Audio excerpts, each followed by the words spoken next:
네, 우리 너무나도 우리가 사랑하는 말씀이자 너무 우리가 유명한 말씀을 가지고 오늘 말씀을 전해보도록 하겠습니다. 저는 한가람 목사라고 합니다. 내 아이의 아버지이기도 하고요. 남자이면 깜짝 놀라셨죠? 다들 그렇습니다. 깜짝 놀라고 이렇게 저를 이렇게 되게 뭐랄까 어리게 보셨던 분은 저희 아이들을 보면 또 깜짝 놀라시고 또 까불지도 못하고 네, 내 아이의 남자아이의 아빠이기도 합니다. 첫째가 고등학교 2학년이고요. 막내가 지금 초등학교 1학년입니다. 그리고 저는 네, 노원구 서울 노원구 상계동 수락산 부근에 있는 들레교회를 섬기고 있습니다. 저희는 지금 그 3시에 예배거든요. 저희 교회는 그래갖고 지금 예배를 한창 준비하고 있을 것 같습니다. 들레 무슨 뜻인지 잘 모르시겠죠? 북한에서 썼던 사투리입니다. 들레. 성경을 보면 좀 이렇게 들어본 것 같은데 싶으신 분도 있을 것 같아요. 들레다 이렇게 외치다라는 뜻이고요. 그리고 또 다른 뜻은 들러리라는 뜻을 갖고 있습니다. 왜 주인공이 되지 들러리가 되려고 그러냐? 우리가 예수님만 드러나시면 되는 거잖아요. 우리는 그저 들러리로 있다가 이 세상을 살다가 예수님만 높여드리고 그 이름만 높여드리다가 우리는 가는 그런 들러리와 같은 인생이다라는 그런 뜻을 담고 있습니다. 세례 요한과 같이 말이죠. 저는 한국 기독교 역사, 특히 뭐 한국 기독교 초기 역사를 연구하고 또 서적도 수집하고 또 분석하고 관련 장소를 찾아가서 또 여행하고 탐구하고 또 소개하는 일들을 해왔습니다. 뭐 팀을 꾸려서 이렇게 제가 요코하마에 있는 곳을 데리고 가서 찍은 사진이고요. 요코하마에는 우리나라 성경을 처음 번역하고 출판한 곳이 있고 그 흔적들이 많이 남아져 있습니다.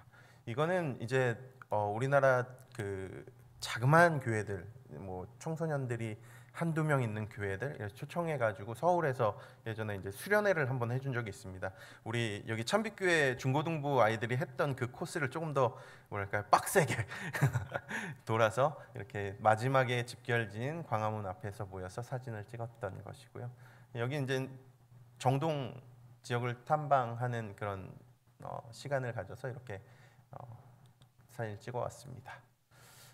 여기는 아까 우리 담임 목사님이랑 얘기했었는데 고려문이라고 들어보셨습니까? 그 우리나라가 쇄국 정책을 하고 있었을 때 흥선대원군 때 유일하게 외국과의 문물을 교류했었던 유일한 통로였던 고려문, 그리고 유일하게 그 복음이 흘러 들어갔던 그 고려문 자리입니다. 뒤에는 변문산이라고 되게 유명한 산이 있고요. 그리고 최근에 이제 지난 7월 말에 이곳 참빛교회 중고등부 친구들과 함께 역사 속의 하나님과 나라는 주제를 가지고 서울의 역사적인 장소, 뭐 아까 종로 얘기하셨지만 종로뿐만 아니라 정동도 간 친구들도 있고 남대문을 간 친구들도 있었고요. 이렇게 조를 나눠서 이렇게 여행하고 또 그곳을 탐방하고 알아가는 시간을 가졌습니다. 가운데 있는 애들은 되게 힘들어 보이죠? 그때 되게 더웠거든요. 비도 오고 비가 오다가 갑자기 하늘이 맑아지고 그런 시간을 보내서 굉장히 재밌게 다녀왔었던 것 같습니다. 오늘부터 특별히 이제 이렇게 2주 동안 시간을 내주셨는데요. 여러분과 함께 이 복음이 그러니까 이 땅에 조선 땅에 어떻게 흘러 들어왔는지 또 그 복음이 들어와서 예수 그리스도의 이름이 어떻게 나타나셨는지 이 역사를 통해서 함께 알아가 보는 시간을 가지려고 합니다. 또 오늘 첫 번째 시간으로 이렇게 사랑하사라는 주제로 조선의 복음이 어떻게 들어왔는지 이 역사적인 궤관을 한번 풀어보면서 성경에서부터 오늘날 현대까지 끌고 오면서 하나님께서 이 조선 땅을 얼마나 사랑하셨는지 또 하나님의 열심이 얼마나 크셨는지 크고 놀라운지 한번 이야기를 해보도록 하겠습니다.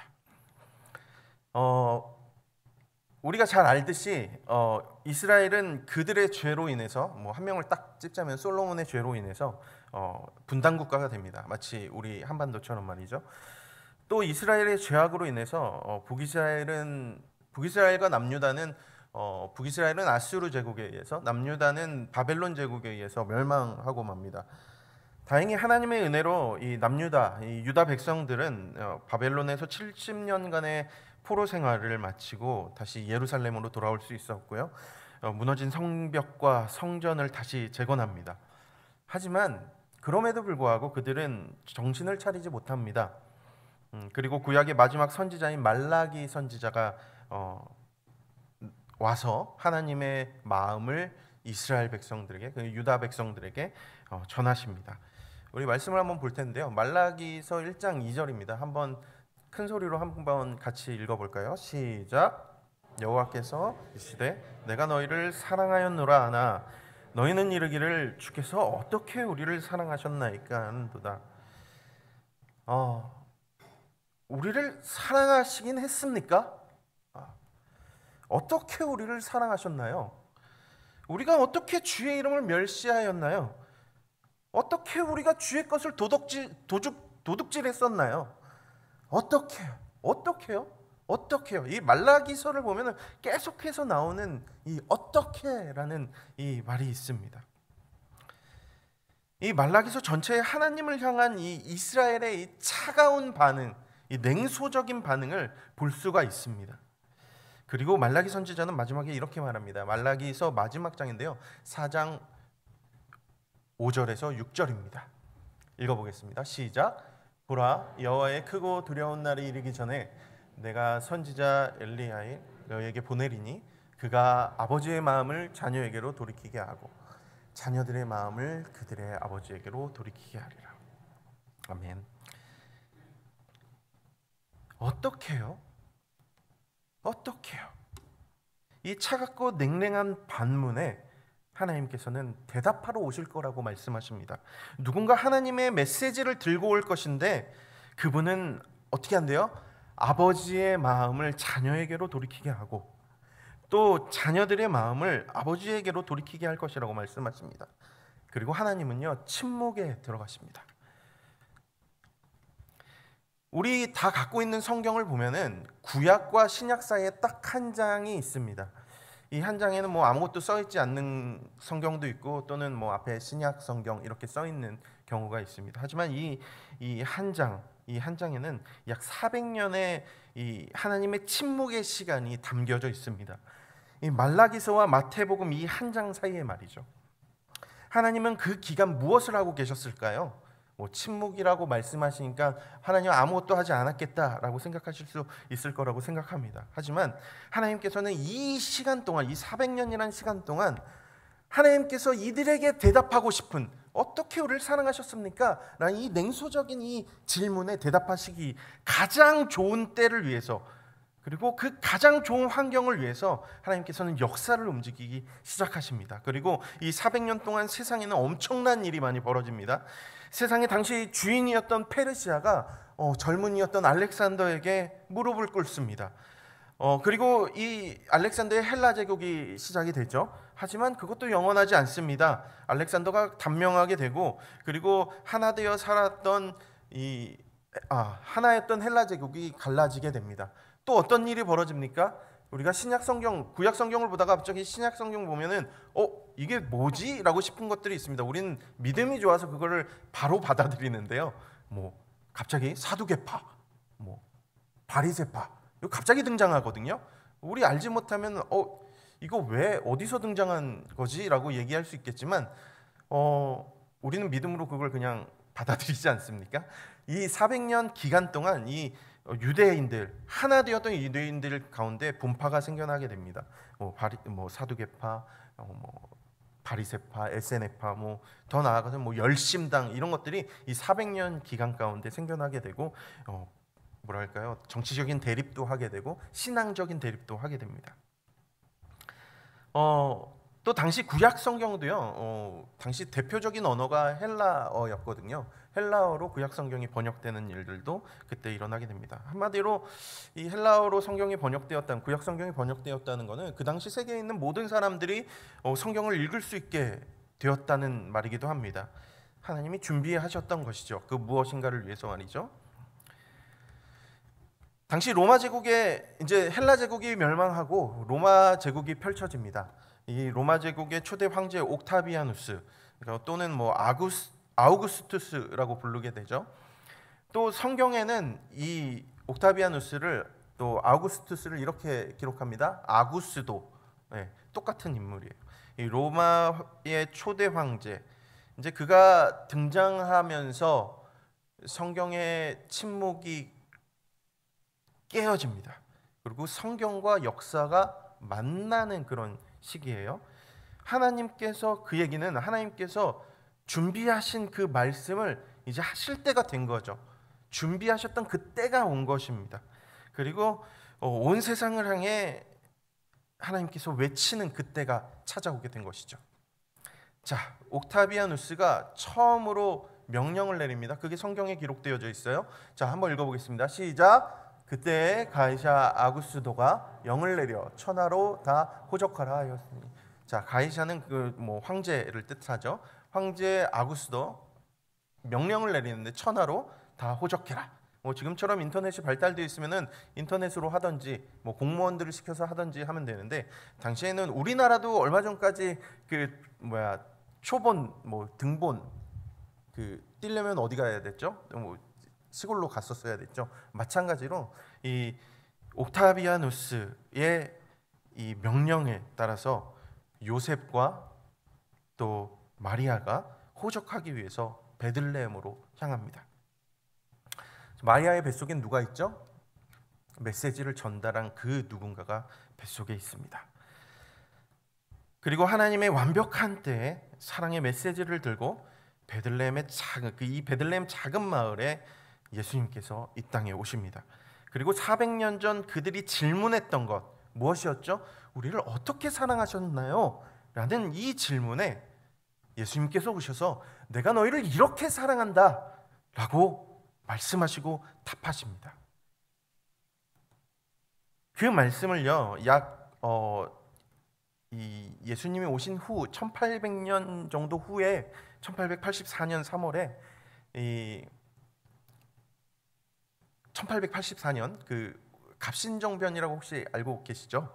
그때 이제 갑신정변 3일 천하 갑신정변의 주역이었던 서광범이 이제 실패를 하고 일본으로 망명을 갔다가 또 일본에서 미국으로 다시 망명을 갑니다. 거기서 이제 교회를 다니기 시작하면서 그곳에서 처음 번역한 성경 말씀이 바로 이것입니다. 그가 직접 썼던 것이고요. 어떤 말씀 같으십니까? 오른쪽부터 위에서 아래로 쭉 읽는 거거든요. 하나님이 이렇게 이 세상을 사랑하시는 고로 당신의 자제를 내려보내셔서 창생 이끄셨어요. 그 무엇을 말씀하셨는데 사후의 지옥 괴로움을 면하게 하고 극락세계로 뒤이 길을 따라가게 하시기를 점지하여 주시다. 무슨 말씀 같으십니까? 우리가 오늘 읽었던 그 말씀입니다. 하나님이 세상을 이렇게 사랑하사 독생자를 주셨으니 이는 그를 믿는 자마다 멀망하지 않고 영생을 얻게 하려 하심이니라. 차가웠던 이 유대 백성들의 질문, 어떻게 우리를 사랑하셨나요? 그 질문에 예수님께서는 유대인의 지도자였던 니고데모에게 말씀하십니다. 내가 너희를 어떻게 사랑하냐고? 이렇게까지 사랑해. 내 독생자를 주기까지 사랑해 라고 하나님은 말씀하십니다. 이 위대한 복음이 이 조선 땅에 조선 사람들 모두에게 선포됩니다. 구약을 관통하며 흘러온 하나님의 놀라운 구원의 이야기는 예수님의 십자가로 완성이 됩니다. 아브라함에게 약속하셨던, 그 말씀하셨던 모든 족속이 너로 인해서 복을 얻을 것이라는 이 청사진이 드디어 실제로 완성된 것입니다. 그리고 예수님께서는 이제 우리에게 명령하십니다. 뭐라고 명령하세요? 모든 족속을 제자로 삼으라는 것. 그리고 예수님께서 승천하시기 전에 또 명령하십니다. 예루살렘과 온 유대와 사마리아와 땅끝까지 이르러 예수님이 증인이 되라는 것입니다. 이제 생명과 영원, 그러니까 우리는 항상 끝을 맞이할 수밖에 없고 죽음으로밖에 갈 수 없는 우리 인생에게 이제 생명과 영혼을 우리에게 선물로 주신 것입니다. 구원이죠. 그것이 위대한 복음이고요. 그리고 예수님의 증인이 되는 것, 제자 삼는 것, 그것이 우리 그리스도인들이 마땅히 지켜야 할 책임과 의무가 된 것입니다. 그것은 그때 사람들만 유효한 것이 아니라 오늘 이곳에 앉아 계신 여러분들 모두에게 유효한 예수님의 명령이십니다. 여러분들 제자를 삼고 계십니까? 여러분들 예수님의 증인이 되고 계십니까? 그러시라고 믿습니다. 그러실 것이라고 믿습니다. 어떠한 선을 넘는다는 것은 참 어려운 일입니다. 예를 들어서 사람과의 관계에 있어서도 선이 존재하고 있고요. 또 사역할 때도 그렇습니다. 또 우리가 일하는 직장에서도 자기의 영역을 지키고 침범받지 않고 또 남의 하는 일에 침범하지 않는 것이 참 중요한 시대입니다. 그런데요, 예수님은 유대인들에게만 국한되었던 하나님의 나라의 경계를 깨버리십니다. 선을 넘어가신 것이죠. 이것은 회복의 시작이 됩니다. 초대교회 성도들은 대제사장들과 바리새인들의 박해를 피해서 자연스럽게 경계를 넘어서 전 세계로 뻗어나가기 시작합니다. 비록 박해를 피한 거이긴 하지만 그것을 통해서 경계를 넘어서 이방 땅에 복음이 전해지기 시작합니다. 그들은 복음을 전했고요, 제자를 삼았고 교회를 세웁니다. 특별히 그 경계를 넘어서 거침없이 뛰어다녔던, 세상을 휘젓고 다녔던 사람이 있죠. 목사님 강해 시작하셨다고 말씀하셨는데 사도 바울이 얼마나 혼자서 저렇게 고생을 했는지 모릅니다. 바울은 정말 땅끝으로 가고 싶었어요. 그래갖고 처음에는 동쪽 이 아시아로, 어딘지 모를 그 땅끝으로 가고 싶어서 아시아로 가고 싶어 했습니다. 하지만 성령의 인도하심을 받아서 마게도냐로 돌아섰고, 또 이제는 서쪽 끝, 당시의 세상 끝인 스페인으로 가기 원했습니다. 서바나라고 성경에는 나와 있는데요, 스페인입니다. 바울은 이방인들의 사도로 부르심을 받아서 예수님의 증인으로서 복음을 전하고 또 제자를 삼았고 결국에는 땅끝까지 가고 싶었던 것입니다. 바울 당시 세상의 중심인 로마 황제를 만나서 이 그리스도인들은 무죄다, 죄가 없다라고 인정을 받고 스페인으로 가려고 준비를 하고 있었어요. 하지만 생각지도 못한 일이 바울에게 찾아옵니다. 로마에 엄청난 큰일이 벌어져요. 로마에 큰 화재가 일어난 것입니다.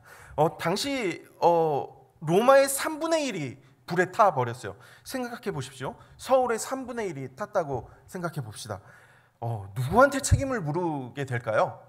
그 책임은 오로지 지도자에게 가는 것이죠. 로마도 마찬가지였습니다. 황제에게 책임을 묻습니다. 당시 위기 속에 놓인 로마의 황제 누구였는지 아십니까? 우리가 잘 아는 그 네로 황제였습니다. 이 네로 황제는요, 이 화재의 문제를 책임질 대상이 필요했습니다. 여러 이 화재가 난 이유들이 있었는데요. 그것을 제외하고도 정치적으로 네로가 큰 위기에 처한 것입니다. 그래서 그 문제를 해결하고자 했어요. 해결하려면 딱 하나가 필요했죠. 범인이 도대체 누구인가? 그리고 이 방화범들을 특정합니다.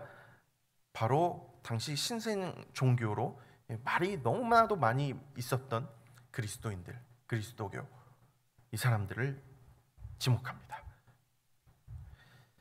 갑자기 큰 죄가 그리스도인들에게 입혀진 겁니다. 억울하게 말이죠.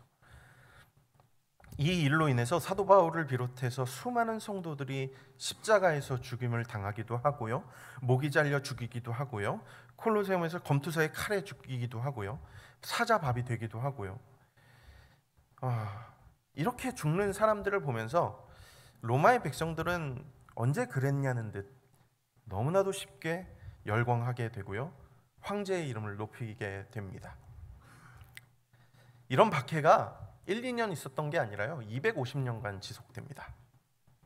그렇게 바울과 그 동역자들로 인해 복음을 전해드린 수많은 초대교회 성도들은요, 이제 그 대제사장과 바리새인의 이런 그 수준이 아니라 로마 제국의 박해가 시작이 된 거예요. 그것을 피해서 이 초대교회 성도들은 어떻게 했는지 아십니까? 또 세상 끝까지 도망을 갑니다. 살기 위해서요. 자, 그 이야기는 무슨 얘기냐? 세상 끝까지 이들이 복음을 전하기 시작한 겁니다. 복음의 전파가 이렇게 시작이 돼요. 우리가 원하는 방법은 아니죠. 하지만 하나님께서는 이것을 통해서 그 경계를 넘어서 복음을 전하게 하시고 세상 끝까지 예수 그리스도의 이름을 그들이 증거하게 하셨다는 것입니다. 또 어떤 사람들은 굴을 파서 숨어 들어가서 믿음의 공동체 생활을 하기도 했고요. 뭐 카타콤 같은 곳들 말이죠. 그렇게 편했겠습니까? 이렇게 비참한 생활을 250년간 그리스도인들은 하게 됩니다. 그러던 중에 갑작스럽게 로마의 황제 콘스탄티누스가 기독교를 공인합니다. 250년이 지났고요. 박해가 있었던지. 콘스탄티누스 황제는 영국의 북부로 이제 진격했던 로마의 장군과 그곳에 살고 있던 한 여인 사이에서 헬레나라는 여인과 만나서 낳은 아들이 콘스탄티누스 황제입니다. 그런데 그 어머니 헬레나가 독실한 신자였어요. 어디 살았느냐? 영국의 북부였어요. 그러니까 지금으로 얘기하자면 스코틀랜드 지역 있지 않습니까? 그곳까지 복음이 전해졌다라는 얘기예요. 그곳에서 헬레나는 독실한 기독교 신자로 살고 있었고 로마의 장군으로 왔던 사람이 헬레나와 함께 아이를 낳은 게 콘스탄티누스 황제입니다. 바울이 전한 복음이 그렇게까지 흘러 들어갔던 것입니다. 땅끝까지, 정말 땅끝까지 가서 복음을 전했습니다. 누가요? 신자들이 말이죠. 자, 콘스탄티누스 황제가 생각을 합니다. 지금 기독교, 우리가 로마 제국이 박해를 하고 있는데 내가 보니까, 어머니를 보니까 이거 기독교는 사실 로마의 위협이 되는 게 아니라 굉장히 큰 도움이 되겠다라고 생각을 합니다. 그래서 313년에 기독교는 로마의 정식 종교로 인정을 받게 됩니다. 공인을 받게 된 것이죠. 그렇게 250년간 지속됐던 지독한 박해가 종료가 됩니다. 모두가 사라졌을 것이라 생각했던 이 그리스도교, 또 성도들이 광야에서, 굴에서, 여러 지역, 세계의 여러 지역에서, 땅끝에서 자신이 그리스도인임을 나타내면서 숨어있던 수많은 성도들이 수면 위로 드러나게 됩니다. 이후 380년에는 테오도시우스 황제, 기독교를 로마의 국교로 삼기까지 합니다. 사실 엄청난 박해에 있다가 한순간에 이 기독교가 엄청난 은혜를 받게 된 것이죠. 로마 제국, 당시 세계 주인이었거든요. 세계 주인의 이 제국의 국교가 기독교가 된 것입니다. 더 이상 박해도 없습니다. 이제 기독교는 모두가 믿어야 할 종교가 되었고요. 종교 지도자들, 당시 기독교 지도자들은 나라 안에서 큰 힘을 얻게 됩니다. 존경을 받게 되고요. 되게 좋아 보이죠? 하지만 이것은 오래가지 못합니다. 기독교가 로마 제국의 국교가 되면서 왕의 옆자리에는 기독교 지도자들이 앉게 됩니다. 그들은 하나님의 이름을 앞세워서 왕과 당시 영주들 옆자리에서 엄청난 영향을 끼치게 됩니다. 그러다가 심지어는 왕의 머리 꼭대기에 앉게 되는 그런 큰 권력을 얻게 됩니다. 왕을 임명하고 있는 거예요. 이렇게 1000년이라는 시간 동안 로마 가톨릭은요, 세상을 마음대로 주무르기 시작합니다. 전쟁도 일으키게 되고요, 십자군 전쟁 같은 것도 일으키게 되고요, 많은 사람들을 죽입니다. 종교라는 이름을 앞세워서. 또 사람들을 하나님의 이름으로 또 처단하는 것, 또 땅을 점령하는 것, 너무나도 서슴없이 하게 됩니다. 그리고요, 교황은 자신의 업적을 남기기 위해서 엄청난 헌금을 걷어들이기 시작합니다. 지금은 유럽의 화려한 성당들이, 유럽 여행 가보신 분들은 아시겠지만, 저는 가본 적 없지만 굉장히 화려한 성당들을 많이 돌아다니지 않습니까? 그런 성당들이 그 교황들이 그 어려운 백성들의 헌금을 걷어 자기의 이름을 나타내기 위해서 지은 것입니다. 선량한 성도들의 피땀 어린 헌금으로 지어진 교황들의 업적인 것이죠. 그렇게 시간이 흘러서 지금으로부터 약 500년 전 1517년에 유럽에 큰 사건이 일어납니다. 우리가 너무나도 잘 아는 사건이죠. 1000년 동안 주인 행세를 하면서 그 누구에게도 도전을 받지 않았던 이 로마 카톨릭과 그 교황, 사제들, 이들이 도전을 받게 됩니다. 타격을 입게 돼요. 자, 우리 참빛교회 성도님들은 뭐 훌륭하시니까 제가 질문 하나 한번 해보도록 하겠습니다. 우리는 어떻게 하면 구원을 받게 되나요? 네, 훌륭하십니다. 그렇죠. 예수님을 믿으면 우린 믿음으로 구원을 받게 됩니다. 어떻게 하셨나요? 목사님이 가르쳐줘서. 네, 어떻게 하셨나요? 네, 하나님의 말씀에 나와 있기 때문이죠. 하지만 당시의 성경은요, 사제들만 읽을 수 있는 라틴어로 되어 있었어요. 그리고 당시에 뭐 인쇄 기술이 좋지 않아가지고 이따만 했었고, 그것도 다 사람이 써서 이렇게 만들어진 성경들이었습니다. 그러니 이 뭐라 그럴까요? 사람들이, 일반 백성들이 그 성경을 읽을 수 있었겠습니까? 뭐 접근하지도 못했을 뿐더러 만약에 내가 그걸 소유했다 하더라도 읽을 수가 없었습니다. 그러니까 당시에는 로마 교황의 말이 무엇이었냐? 하나님의 말씀이었어요. 그러니까 이 건물을 짓는 것이 하나님의 명령이다라고 하면 사람들이 그게 정말 하나님의 뜻인 줄 알았던 거예요. 그냥 그 사람의 입에서 나오는 것이 하나님의 말씀으로 또 하나님의 뜻으로 여겨졌던 그런 시대가 중세 시대입니다. 당시 교황도요, 자신의 업적을 남기기 위해서 지금 보시는 이 성 베드로 성당을 짓고 있었고요. 그에 따른 헌금을 내는 것이 하나님의 뜻임을 강조하면서 헌금을 걷고 있었습니다. 그런데 이제 이게 반복되다 보니까 1000년이나 되다 보니까 이제 사람들도 알게 된 거예요. 아무리 좋은 성당이 세워지고 화려하고 멋진 이 성당이 세워져도 그들은 여전히 가난하고 너무나도 힘든 생활을 해야 된다는 것입니다. 당시 가장 헌금을 잘 거뒀던 요한 테첼이라는 사람입니다. 이 사람이 한 말은 이것입니다. 자, 성도들이여, 심판의 날 온몸이 영원히 불타면 어떻겠는가? 부모, 조부모를 지옥불에서 건져낼 방법이 있다. 오늘 밤 선물을 받으러 오라. 선물이 무엇이었을까요? 면죄부입니다. 부패할 대로 부패한 로마 카톨릭 내부에서도 이것 때문에 논쟁이 굉장히 많았습니다. 잘못된 것을 바로잡고자 하는 움직임들도 있었었고요. 그 중에 대표적인 사람이 마틴 루터입니다. 그 외에도 종교개혁자들은 굉장히 많이 있지만 대표적인 인물이 마틴 루터라는 것이죠. 1517년 10월 31일 위텐베르크 성당 정문에 95개조 반박문을 붙이게 됩니다. 이것이 대표적인 사건이자 종교개혁의 시작으로 보고 있죠. 이 작은 움직임이었지만 이 1000년 동안 무너지지 않을 것 같았던 로마 카톨릭이 이 한 장의 95개조 반박문으로 인해서 휘청거리기 시작합니다. 아무도 자기네들을 도전하지 않았었는데 이 자그마한 종이 한 장이 그들을 휘청거리게 만든 겁니다. 루터는요, 바로 어떤 일을 하느냐? 모든 사람들이 읽을 수 있는 이 성경, 이 하나님의 말씀을 모든 사람들이 읽을 수 있게 번역하기 시작합니다.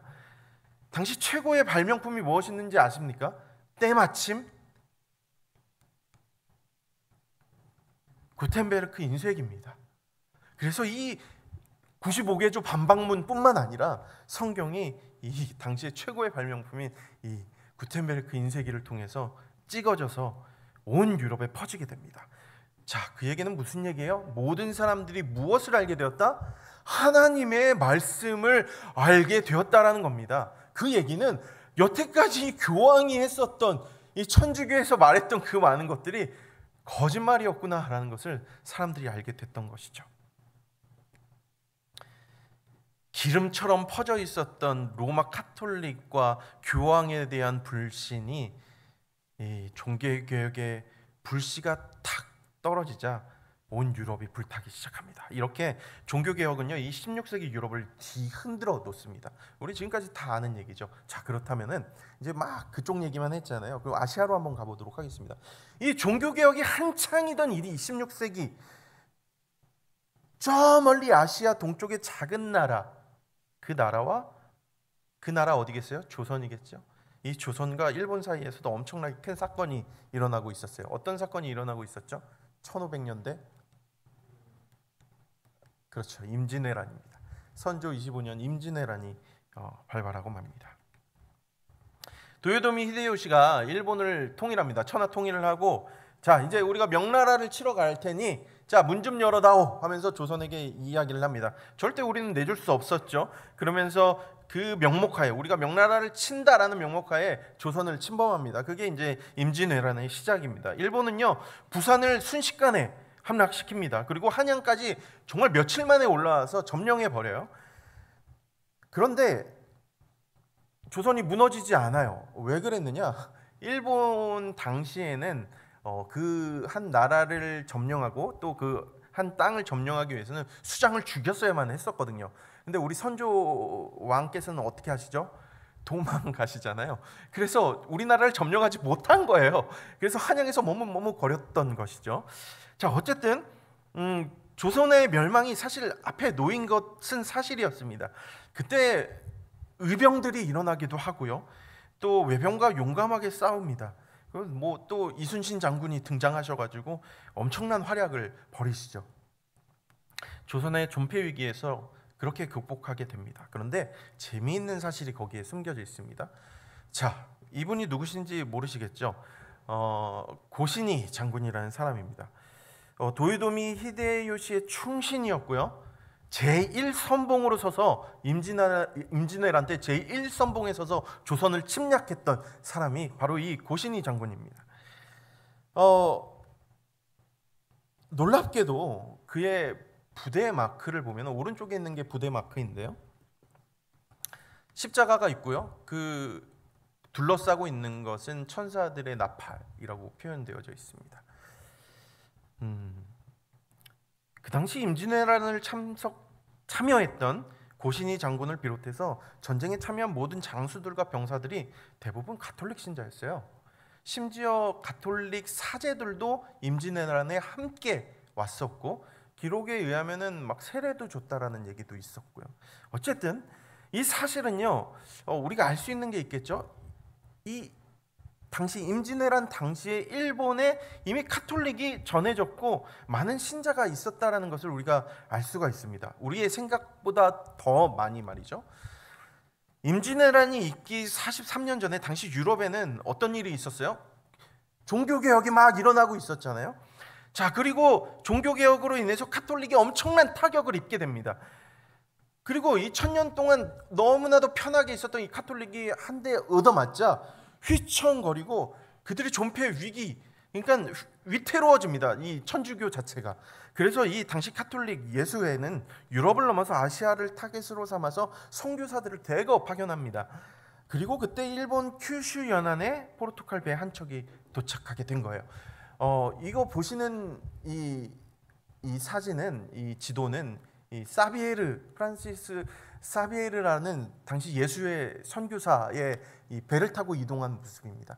혹시 그 홍콩 여행 가신 분들 중에 마카오도 가시잖아요. 마카오에 가면 꼭 가는 관광지 성당이 하나 있습니다. 그게 이 사비에르가 지은 성당인데요. 이 사비에르가 마지막으로 동쪽 끝까지 간 곳이 바로 일본이었고, 일본 큐슈에 포르투갈 배 한 척이 탁 도착을 합니다. 그 배에는요, 이 사비에르 타고 있었고요. 이들은요 자신의 고급 군사무기, 당시에 뭐 대포라든지 소총, 조총이라든지 갖고 있었습니다. 그것을 일본에 전수해주면서 이 사비에르는 전도를 하기 시작했고요. 당시에 뭐 쇼군이라고 불렀던 영주들 또는 사무라이들을 이렇게 전도해서 개종을 시켜버립니다. 일본은 특히 아까 얘기했듯이 그 주군이 누구냐가 되게 중요하다고 얘기했잖아요. 이 주군이 이 개종을 하다 보니까, 카톨릭으로 개종을 하다 보니까 그 밑에 있는 부하들이나 그곳에 살고 있는 모든 사람들이 단체로 개종을 하기 시작한 거예요. 그래서 당시에 일본의 신도가 50만이 넘었다라는 얘기가 있습니다. 엄청나게 빠른 성장을 가져오게 됩니다. 그리고 그들은 신식 무기인 조총을 앞세워서 마치 십자군 전쟁처럼 이 조선에 있는 어떻게 보면 이교도들이죠. 이교도들을 어떻게 하기 위해서, 구원하기 위해서 조선으로 침략한 건 아닐까라는 생각을 하게 됩니다. 그런 생각을 충분히 가지고 있었을 거라고 생각이 들어요. 그렇게 조선을 침략합니다.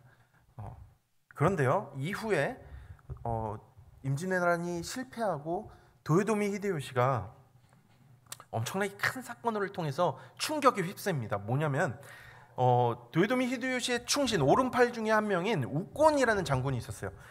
이 장군에게 뭐라고 얘기하냐면, 너 이제 더 이상 그 기독교 당시 카톨릭 너 신앙 이제 그만 믿어라고 명령을 합니다.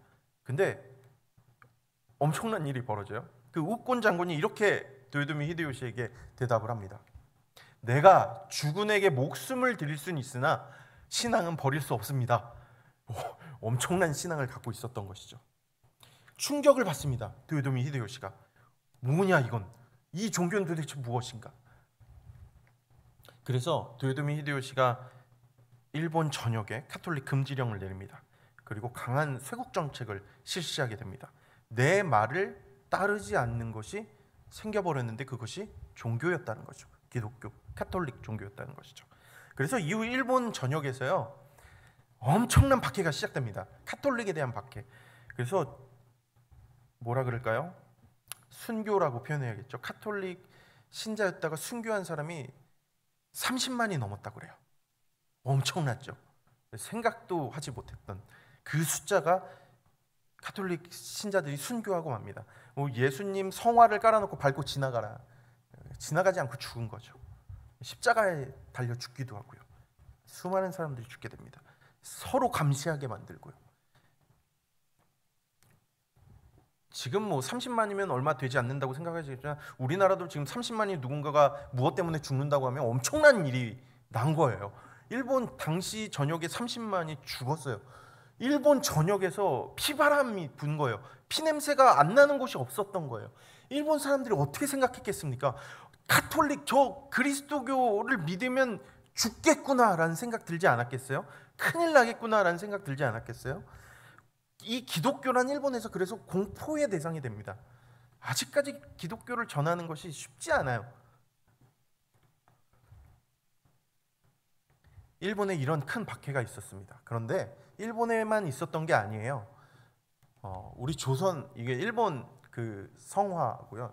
일본인들이 순교하는 모습이고. 자, 우리나라도 이 조선도 일본과 같이 카톨릭에 대한 큰 박해의 역사를 갖고 있습니다. 19세기 이제 고종의 아버지였던 흥선대원군인데요. 흥선대원군은 쇄국 정책을 실시합니다. 다 틀어막은 거예요. 왜냐하면 지금 조선이 큰형님으로 모셨던 나라가 어디예요? 지금으로 말하면 중국이잖아요. 당시 청나라. 이 청나라가요, 지금 서구에 의해서 짓밟히는 걸 본 거예요. 어떻게? 몇 차례 이 아편 전쟁을 통해서 다들 막 아편에 취해 있었고, 또 뿐만 아니라 막 영국에 의해서, 프랑스에 의해서 완전 다 짓밟혀 버린 거예요. 우리 큰형님이 의도 터진 거죠. 절대로 지지 않을 것 같은 우리 큰형님, 우리가 믿고 있었던 큰형님이라고 생각했던 이 청나라가 한 방에 짓밟혀 나라가 엉망진창이 되는 걸 보게 됩니다. 자, 그래서 이 흥선대원군은 조선의 모든 문을 걸어 잠그게 되죠. 강력한 쇄국 정책을 실시하게 됩니다. 당시 청나라에 갔었던, 청나라에 뭐라 그럴까요? 사신으로 가건 유학으로 갔었던 사람들이 뭘 하냐면은 그곳에서 얼굴이 하얀 사람들을 만나기 시작합니다. 그 사람들 중에는 선교사들도 있었고요. 그 사람들에게 책을 받아오는데 그게 서학이라고 불렸어요. 서쪽 학문이다 해갖고 서학이었는데 그게 기독교 서적들이었습니다. 카톨릭 서적들이었던 것이죠. 놀랍게도 이 서학 카톨릭은요, 정말로 놀랍게도 조선에서 이 사제들 없이, 어떤 신부나 그런 사람들 없이 스스로 이 신앙 공동체를 만들기 시작합니다. 정말 역사적 유래를 찾아볼 수 없는 거예요. 책 하나 갖고 이 모임이 시작이 되고요. 저 그림에는 정리학용도 있고 정도전도 있고 지금 그 그림에는 있는데, 자, 그렇게 정말 놀라운 일이 조선 땅에서 이루어지게 됩니다. 자생한 것이죠, 스스로. 자, 이후 카톨릭 선교사들이 이 소식을 들어요. 조선 땅에 우리가 들어간 적도 없는데 그들이 스스로, 그래서 선교사들이 몰래, 프랑스 선교사들이 들어가게 됩니다. 그래서 이 카톨릭이 굉장히 힘을 얻게 되고 이 조선 땅에도 정말 알게 모르게 신자들이 많이 늘어나게 됩니다. 카톨릭의 세력이 확장되었죠. 당시 쇄국 정책이었습니다. 흥성재 연구는 이걸 가만히 두지 않아요. 그래서 박해를 시작합니다. 뭐 병인 박해라고 불리는 이 사건이 일어나는데요. 1866년부터 6년간 4번에 걸쳐서 큰 박해가 일어나게 됩니다. 카톨릭을 향한.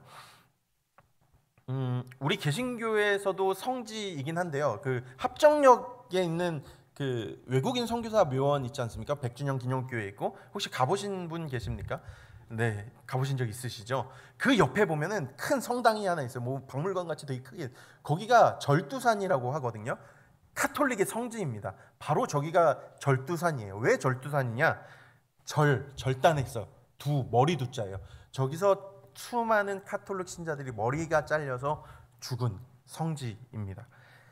뭐 처음 아신 분도 계시겠지만 놀랍죠. 그렇게 카톨릭 이 신자들이 이렇게 죽게 됩니다. 당시에 조선인 신자 8,000명이 목이 베어 죽게 됩니다. 신앙을 끝까지 지키다가요. 우리 개신교에서도 이 성지인 그곳 이 절두산이죠.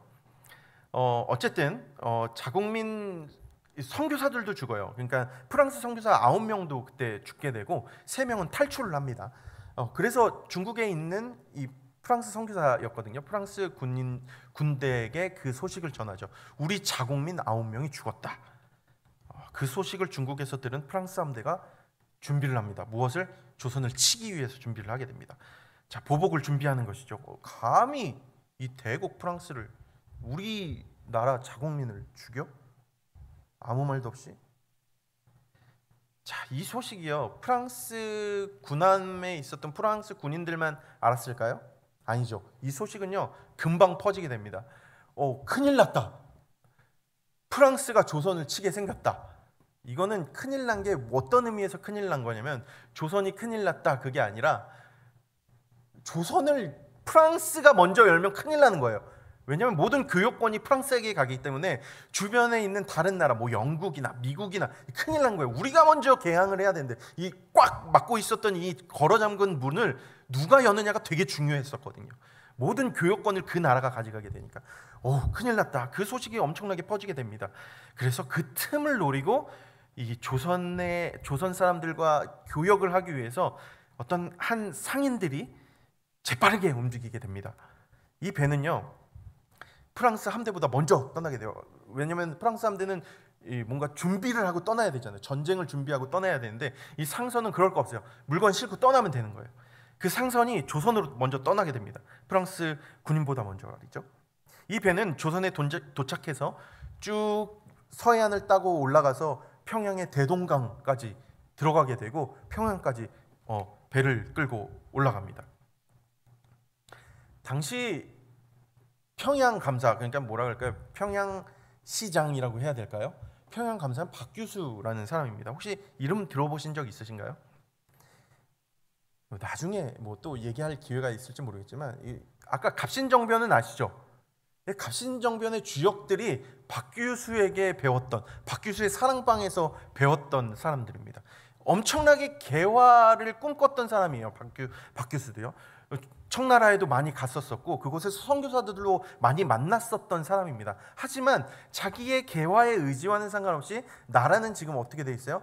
꽉 틀어막혀져 있는 상태입니다. 자, 근데 배가 한 대가 평양에 온 거예요.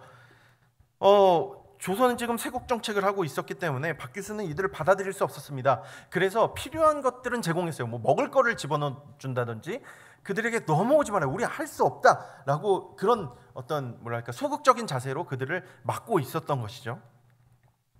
하지만 상인들은 그럴 생각이 없습니다. 우리와 물건을 교역하자. 우리의 물건을 너희들이 사줘라. 너희 물건도 우리가 사가겠다. 우리와 교역하자라고 하면서 계속 고집을 피워서 대동강에서 계속 머물러 있습니다. 그리고 심지어는 배에서 내리기도 해요. 그래서 조선 군인을 사로잡아서 자기의 배로 끌고 가기도 하고요. 그래서 조선의 몇몇 군인들이 이 억류된 군인들을 구출하면서 싸우기도 합니다. 몇 명이 죽기도 하고요. 이 상선은요, 대포도 있었어요. 총도 있었고요. 그래서 이 충돌이 있었을 때 대포를 쏘기도 하고 총을 쏘면서 이 조선의 군인들과 무력으로 충돌을 하게 됩니다. 자, 참을 만큼 참았던 박규수, 배에 불을 붙입니다. 순식간에 배는 큰 불길에 번지게 되었고, 선원들은 배에서 뛰어내려 헤엄쳐 무추로 향해 나갑니다. 하지만 땅에 발을 딛는 순간 선원들은 그 자리에서 조선의 군인들에게 창에 찔려 사살당하고 맙니다. 이 배의 이름은 그 유명한 제너럴 셔먼호입니다. 이 배에 탄 승무원 중에는 통역 및 안내자로 함께했던 영국인이 한 명 있었어요. 그는 조선으로 떠나기 전에 런던 선교회로 편지 한 통을 남깁니다. 저는 상당히 많은 분량의 성경책을 가지고 조선 사람들이 환영해 주리라는 기대에 부풀어 떠납니다. 천주교의 오류들이 섞이지 않는 순수한 복음을 가지고 이 알려지지 않은 나라에 전하려는 노력을 이 사회가 인정해 줄 것을 믿습니다. 굉장히 급하게 쓴 편지입니다. 이때 이 편지를 쓴 주인공이 누군지 아십니까? 우리가 너무나도 잘 아는 토마스 선교사입니다. 토마스 선교사는 당시 어떤 상황에 놓여 있었냐면 중국의 선교사로 파송받았어요. 영국에서. 그런데 아내를 잃고 말아요. 중국에서. 엄청난 상실감에 있었을 때 한 소식을 듣게 됩니다. 한 나라에 대해서. 그 나라가 조선이었어요. 조선 사람들을 만나기 위해서 고려문에도 가고 조선 사역을 하고 있었던 존 로스 선교사 등 맥킨타이어 선교사들을 만나면서 교류를 하게 되고 또 심지어 조선에도 몇 번 왔다 가게 됩니다. 그래봤자 얼마나 조선어를 많이 했겠어요. 그런데 당시 어떤 일이 벌어졌어요? 천주교 신부들이 죽었고 선교사들이 죽었고 이 조선 땅에 지금 이 조선 땅에 보복을 하기 위해서 프랑스 전함이 지금 준비하고 있다는 소식을 듣게 되고 그 와중에 급박하게 이 상선 제너럴 셔먼호가 떠난다는 소식을 듣고 그가 결심을 한 거예요. 이때 내가 가야 되겠다라고 해서 중국어 이 한문 성경을 여러 개를 들고 그 상선에 타게 됩니다. 내가 몇 번 갔다 왔으니 통역을 할 수 있다. 심지어 박규수랑도 얼굴을 안면을 마주한 적이 있었습니다. 그리고 조선 땅에 간 거예요. 그런데 지금 어느 상황입니까? 자기가 탄 배에 불길이 일어난 거예요. 이 불길에 휩싸인 제너럴 셔먼호가 가지고 온 제너럴 셔먼호에서 이 토마스 선교사는 자기가 가지고 온 성경을 가슴에 품고 물에 뛰어듭니다.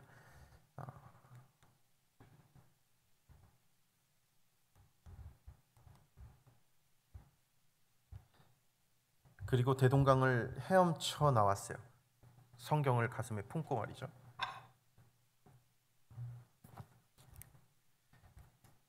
무채 나오면 다 어떻게 됐나요? 창에 찔려 죽었습니다. 자기가 들고 온 성경책을 조선 군인인 박충권에게 전달하고 창에 찔려 죽게 됩니다. 1866년이었고요. 그의 나이 26살이었습니다. 그리고 하나님 품에 안깁니다. 성경을 받은 박충권은 이 성경을 몰래 가져가서 읽고 또 하나님이 역사하셔서 30년 뒤에 기록에 남아져 있어요. 사무엘 마페 선교사, 그러니까 우리나라 말로는 마포삼열이라고 하는 선교사님이 계신데 이 선교사님에게 자기가 그때 선교사를 죽였다, 죄를 고백하고 세례를 받습니다. 엄청난 일이 벌어진 거죠. 하나님이 이렇게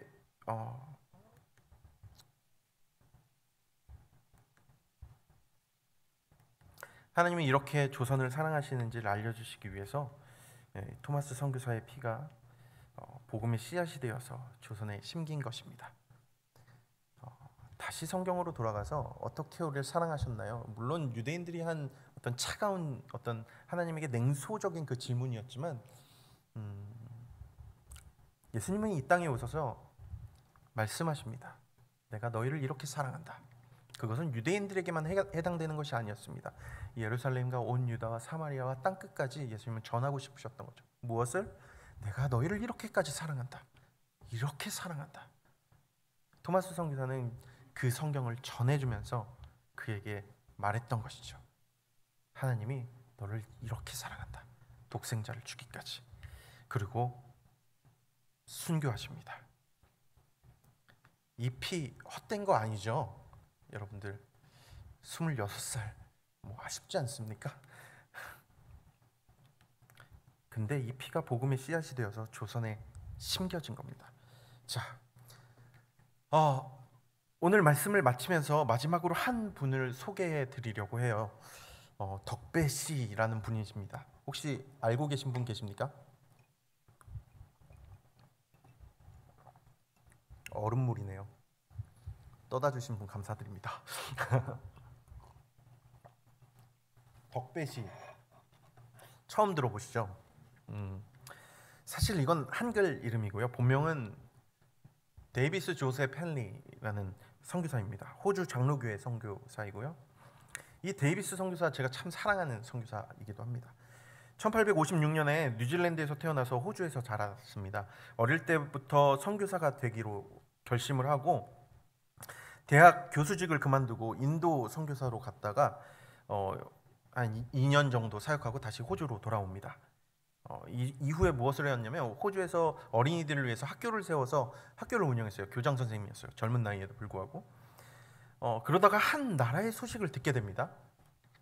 저기 어디 끝에 있는 한 나라, 아무것도 배우지 못하고 가난에 굶주려 허덕이고 있는 한 나라의 소식을 듣게 된 거예요. 어디인 것 같으세요? 바로 우리 조선입니다. 지금은 우리 너무 잘 살고 있지만 당시에 우리나라 그렇게 소개됐었어요. 그 나라, 아무도 모르는 그 나라, 그 나라가 어떤 나라인지 모르는 정말 요만한 나라, 다 가난하고 냄새나고 병들어 있고, 그 나라가 조선이었습니다. 그 나라의 소식을 데이비스 선교사가 듣게 됩니다. 그래서 데이비스 선교사는 이 보잘것없는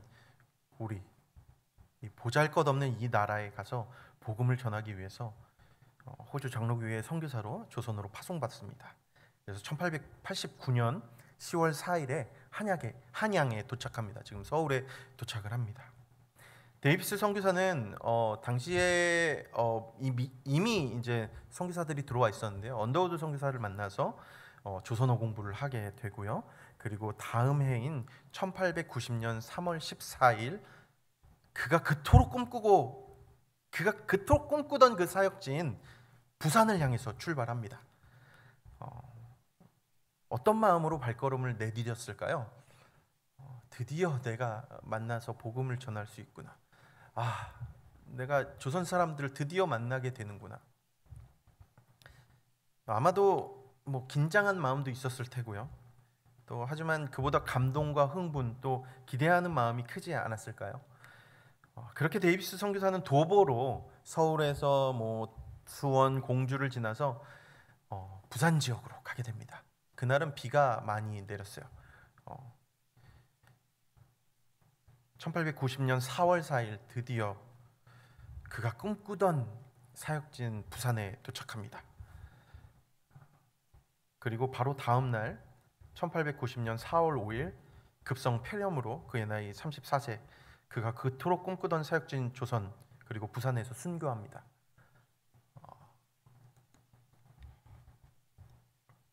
여러분들 이 인생은 어떤 인생 같으십니까?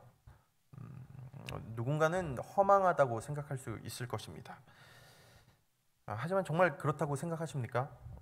이분의 인생과 이 땅에서 흘린 피는 허망한 것입니까? 그가 정말 뛰어난 교수로 있었고 학교장이기도 했었고 정말 훌륭한 곳에 또 훌륭한 교육을 받고 자라왔습니다. 34세.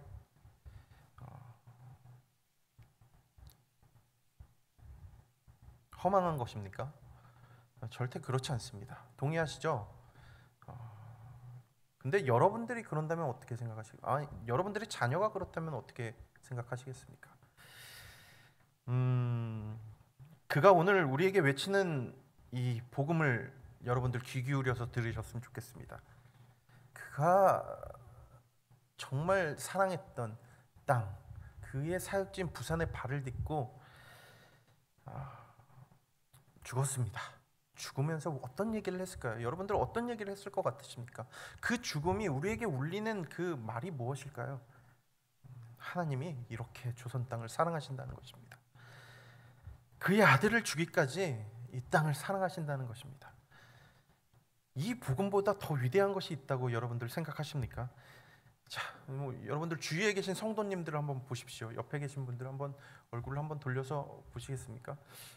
네. 또 이 아름다운 예배당을 한번 둘러보십시오. 이 모든 것이 다 이름도 없고 빛도 없이 복음으로 살았던 하나님의 사람들을 통해서 열매 맺은 것입니다. 우리에게까지 복음이 그렇게 흘러 들어온 거예요. 데이비스 선교사의 죽음은요, 호주 교회에 전해지게 됩니다.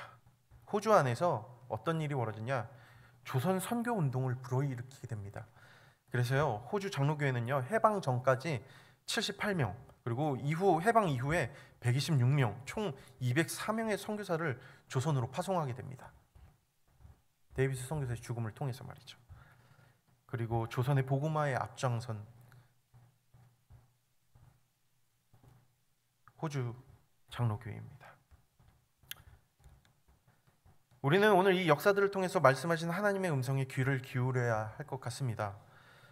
무엇이 여러분들 마음에 새겨지셨습니까? 되게 여러 가지를 얘기했지만 이 역사들을 통해서 여러분들 마음에 새겨진 것이 무엇입니까? 하나님이 여러분들 마음에 어떤 말씀을 하고 계십니까? 이것이 조선을 향한 하나님의 첫사랑 이야기입니다. 우리가 죄를 짓고 무너졌을 때 우리는 낙담하지만 그래도 우리에겐 희망이 있습니다. 왜 희망이 있나요? 우리가 돌아갈 곳이 있기 때문입니다. 어디로요? 십자가로 말이죠. 마찬가지입니다. 한국교회가 힘들지 않습니까? 여러분들 그리스도인으로서 살아가는 거 어렵고 힘들지 않으십니까? 낙담된 적 없으십니까? 좌절된 적 없으십니까? 하지만 낙담하지 마십시오. 좌절하지 마십시오. 왜? 우리가 돌아갈 곳이 있기 때문입니다. 바로 조선을 향한 첫사랑의 그 지점, 그때 어쩌면 우리 너무나도 잘 살고 있기 때문에 그 모습들이 허망하게 보일 수도 있을 것입니다. 그리고 아쉽게 보일 수도 있을 것입니다. 그럼에도 불구하고 그것이 우리의 첫사랑입니다. 조선을 사랑하시는 하나님의 첫사랑이 그곳에 있고 우리가 회복해야 될 이야기들이 거기에 있습니다. 데이비스 선교사의 이 허망한 이 삶이 여러분들의 첫사랑이 되셨으면 좋겠습니다. 그 피값이 토마스 선교사가 흘렸던 그 피가 여러분들의 첫사랑이 되기, 첫사랑임을 기억하셨으면 좋겠습니다. 이런 이야기들이 우리 조선의 이 기독교 초기 역사에 굉장히 많이 담겨져 있습니다. 우리가 돌아가야 될 그곳, 그리고 우리가 회복해야 될 그 마음, 이렇게 우리를 사랑하신다는 그 하나님의 음성에 여러분들 귀 기울이셨으면 좋겠습니다. 이렇게 우리를 사랑하셔서 이렇게까지 독생자를 주기까지 하나님의 사람들을 이곳에 보내셔서 피를 흘리게 하시고 씨앗을 심으셨던 그 이야기들 다시 한번 기억하시고 여러분들이 오늘 씨앗이 되어서 이 땅 가운데 심기셔야, 그래야 이 나라가 살고 이 한국교회가 다시 일어나게 될 것입니다. 이렇게 우리를 사랑하시고 부르시는 하나님을 찬양하고 또 감사의 영광을 올려드립니다. 함께 기도하도록 하겠습니다.